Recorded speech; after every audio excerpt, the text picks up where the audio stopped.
नमस्कार, स्वागत आहे परत एकदा हायफाय एज्युकेशन सर्व्हिस या यूट्यूब चॅनलवरती।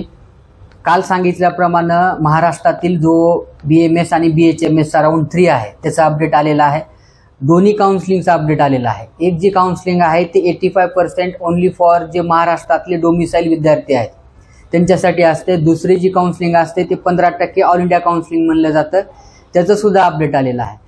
तर 15% ऑल इंडिया काउन्सिलिंग मध्ये महाराष्ट्रातले जे विद्यार्थी आहेत ते सुद्धा पार्टिसिपेट करत असतात आणि आउट ऑफ महाराष्ट्रातले जे विद्यार्थी आहेत ते सुद्धा याच्यामध्ये पार्टिसिपेट करत असतात। महाराष्ट्रातली जी 85% स्टेट काउन्सिलिंग आहे त्याच्यामध्ये मात्र फक्त महाराष्ट्रातलेच विद्यार्थी पार्टिसिपेट करत असतात।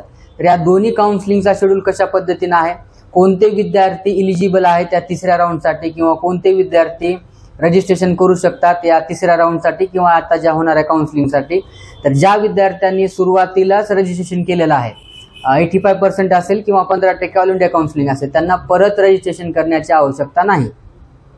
ज्या विद्यार्थ्यांनी आतापर्यंत रजिस्ट्रेशन केले नाही ते विद्यार्थी रजिस्ट्रेशन करू शकतात।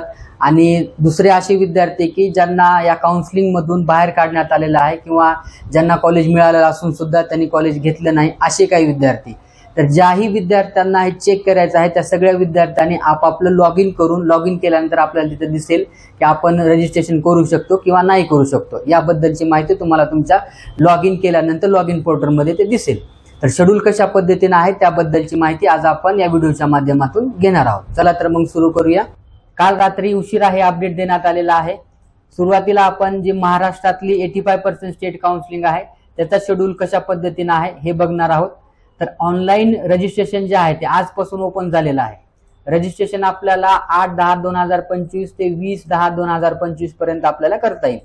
त्यानंतर फीस पेमेंट जे आहे, फीस पेमेंट सुद्धा आपल्याला 18 तारखेपासून 20 तारखेपर्यंत करता येईल।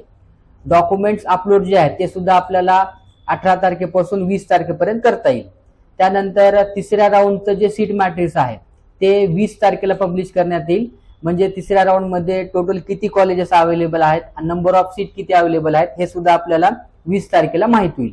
त्यानंतर एक कंबाईन्ड प्रोव्हिजनल मेरिट लिस्ट डिस्प्ले केली जाईल, ती जी आहे ते 21 तारखेला आपल्याला बघायला मिळेल। त्यानंतर तिसऱ्या राऊंडची जी चॉईस फिलिंग आहे ती आपल्याला 21 तारखेपासून 23 तारखेपर्यंत करायची आहे। तिसऱ्या राऊंडची जी सिलेक्शन लिस्ट आहे ते 25 तारखेला डिस्प्ले करण्यात येईल। त्यानंतर जी फिजिकल जॉईनिंग करायची असते, ज्या विद्यार्थ्यांना थर्ड राऊंड मध्ये कॉलेज अलॉटमेंट झालेला आहे त्यांनी 26 तारखेपासून 30 तारखेपर्यंत कॉलेजला रिपोर्टिंग किंवा जॉईनिंग करायची आहे। अशा पद्धतीनं 85% स्टेट काउन्सिलिंग जे आहे त्याचा अपडेट किंवा त्याचा शेड्यूल आहे।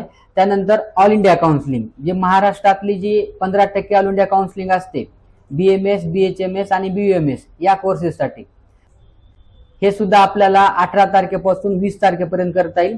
याचं जे फीस पेमेंट आहे ते सुद्धा आपल्याला 18 तारखेपासून 20 तारखेपर्यंत करता येईल। ही ऑल इंडिया काउन्सिलिंग असल्यामुळे इथं सिक्युरिटी डिपॉझिट असतं आणि नॉन रिफंडेबल फीस जे आहे ते 2000 रुपये असते। असं टोटल मिळून आपल्याला 52,000चं रजिस्ट्रेशन करावं लागत असतं।